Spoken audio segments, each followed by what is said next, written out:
الحمدللہ والصلاۃ والسلام علی رسول اللہ وبعد۔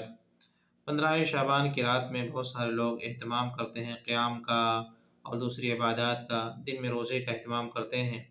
ہمیں دیکھنا چاہیے کہ اس اہتمام کا ثبوت کیا ہے، دلیل کیا ہے، تاکہ اگر یہ چیز صحیح ہے تو سارے لوگوں کو چاہیے کہ یہ چیز کریں، اور اگر یہ چیز صحیح نہیں ہے، اس کا کوئی ثبوت نہیں ہے، کوئی دلیل نہیں ہے، تو لوگوں کو ہمیں بتانا چاہیے کہ دیکھیں بھائی، دین پر ہم عمل کرنے جا رہے ہیں تو پہلے شیور ہو لیں اور تاکید کر لیں کہ یہ چیز دین کا حصہ ہے بھی کہ نہیں ہے۔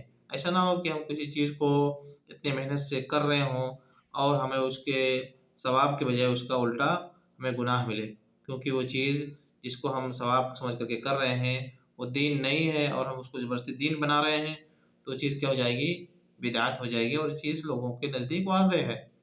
اب دیکھیں، اس تعلق سے ایک بہت ہی مشہور حدیث لوگ بیان کرتے ہیں ایک دوسرے سے، وہ ابن ماجہ میں یہ حدیث موجود ہے کہ اذا كانت لیلۃ النصف من شعبان فقوموا لیلها وصوموا نہارها، کہ جب 15ویں شعبان کی رات ہو تو تمہیں چاہیے کہ تم رات میں قیام کرو اور دن میں روزہ رکھو، فإن اللہ ينزل فيها لغروب الشمس الى سماء الدنیا، کیونکہ اللہ رب العالمین سورج غروب ہونے کے وقت سماء دنیا میں پر نزول فرماتے ہیں اور یہ ندا لگاتے ہیں، اللہ من مستغفر فاغفر اللہ، کیا ہے کوئی استغفار طلب کرنے والا، معافی طلب کرنے والا، میں اس کی معافی کر دوں، اللہ مسترزق فارزقہ، کوئی ہے روزی طلب کرنے والا، میں اس کو روزی عطا فرما دوں، اللہ مبتلا فهو عافیہ، کوئی ہے بیمار جو شفا یابی مانگ رہا ہو، میں اس کو عافیت دے دوں، شفا دے دوں، اللہ قضا اللہ قضا، اس طرح سے رب العالمین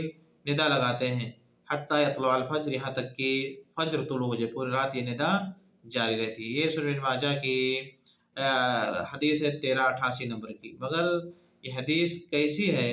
کسی بھی حدیث کے جاننے والے سے، کسی بھی محدث سے اس حدیث کے بارے میں پوچھیں گے تو اس کا صرف ایک ہی جواب ہوگا کہ یہ حدیث کیا ہے؟ انتہائی درجے کی ضعیف ہے، بلکہ یہ حدیث موضوع ہے۔ بہت سارے علماء نے اس کو موضوع کہا۔ موضوع مطلب ہوتا ہے کیا؟ اس حدیث کو گڑھ کر کے بنایا گیا ہے، گڑھ کر کے کسی نے بنا دیا ہے اور کہہ دیا کہ نبی صلی اللہ علیہ وسلم نے فرمایا، حالانکہ اللہ کے نبی علیہ السلام نے ایسا کچھ نہیں فرمایا۔ تو یہ ایک دیکھیں جو مشہور حدیث جس کے تعلق سے بہت سارے لوگ عمل کرتے ہیں کہ رات میں قیام کرتے ہیں، دن میں کیا رکھتے ہیں؟ روزے رکھتے ہیں۔ یہ بالکل روزے کا عمل بالکل پھیلا ہوا ہے کہ خاص طور سے اہتمام کے ساتھ لوگ اس دن میں روزے رکھتے ہیں۔ اب اس طرح کی جب کوئی چیز ثابت نہیں ہے نبی علیہ السلام سے کہ خاص اس دن روزہ رکھا جائے یا خاص اس دن قیام کیا جائے اس رات میں، تو وہ چیز کیا ہو جائے گی؟ وہ چیز بدعت ہو جائے گی۔ دین میں ہم ایک ایسی چیز ایجاد کر رہے ہیں جس کا ہمارے پاس کوئی ثبوت نہیں ہے۔ اسی طرح سے ایک دوسری سنن ترمذی کی حدیث بیان کی جاتی ہے، عائشہ رضی اللہ تعالیٰ عنہ کہتے ہیں کہ فقدت رسول اللہ صلی اللہ علیہ وسلم لیلۃ فخرجت فاذا هو بالبقیع، کہ میں نے ایک رات نبی علیہ السلام کو اپنے پاس سے اپنے بستر سے گم پایا، تو میں آپ کی تلاش میں نکلی کہ آپ کہاں چلے گئے ہیں، تو میں نے دیکھا کہ آپ بقیع میں ہیں، بقیع قبر کا جو قبرستان ہے وہاں پر آپ موجود ہیں۔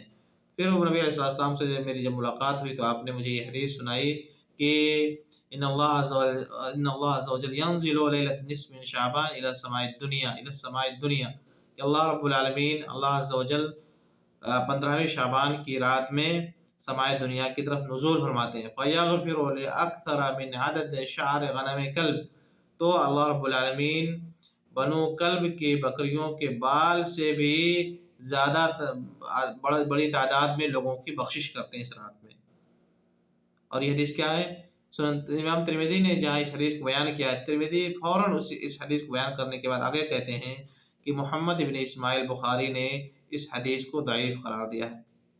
تو جہاں ترمذی میں حدیث موجود ہے، اسی کے ایک دو لائن کے بعد فوراً، ایک دو سطر کے بعد فوراً یہ بھی بات موجود ہے کہ یہ حدیث کیا ہے؟ ضعیف حدیث، صحیح نہیں ہے۔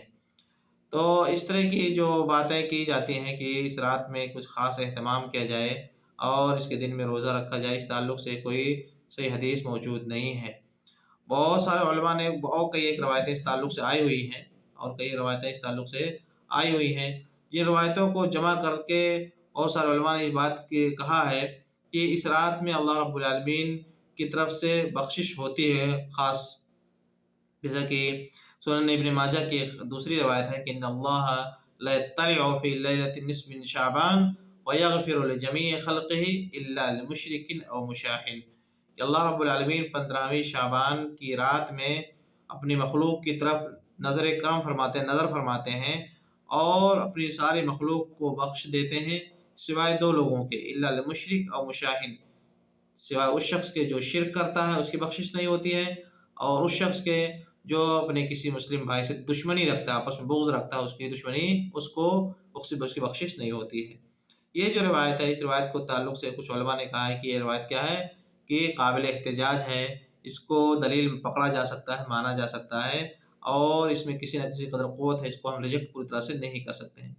मगर वहीं बहुत सारे दूसरे उलमा ने इस हदीस को दाइफ़ करार दिया है, यानी ये जो रिवायत है इसमें इख्तिलाफ है।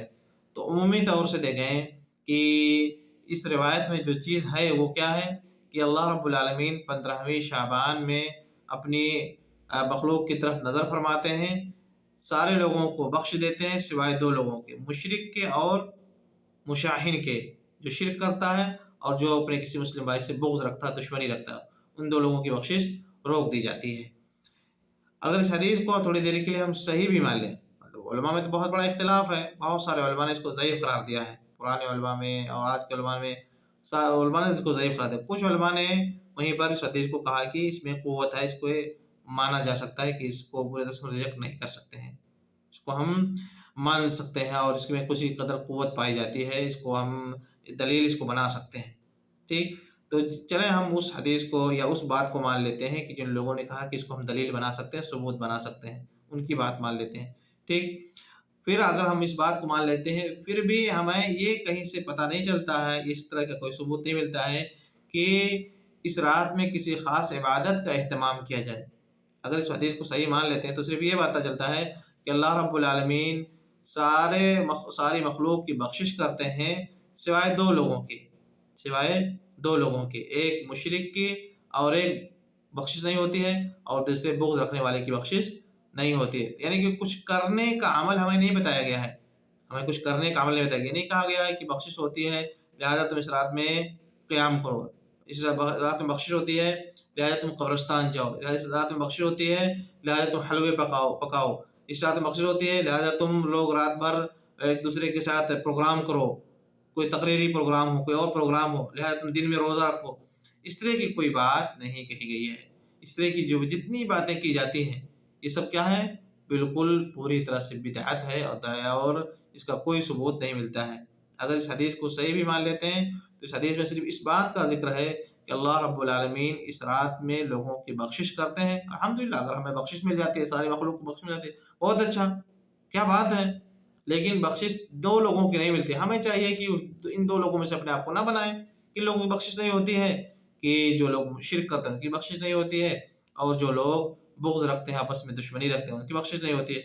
ये दो चीज़ें हम दूर से अपने आप को दूर रखने की कोशिश करें, ऑटोमेटिक इंशाअल्लाह हमें भी बख्शिश मिल जाएगी। कुछ करने की ज़रूरत नहीं है, और ना नबी अलैहिस्सलाम से इस ताल्लुक़ से कोई चीज़ साबित है, ना आपने किसी सहाबी को इस चीज़ का हुक्म दिया हो।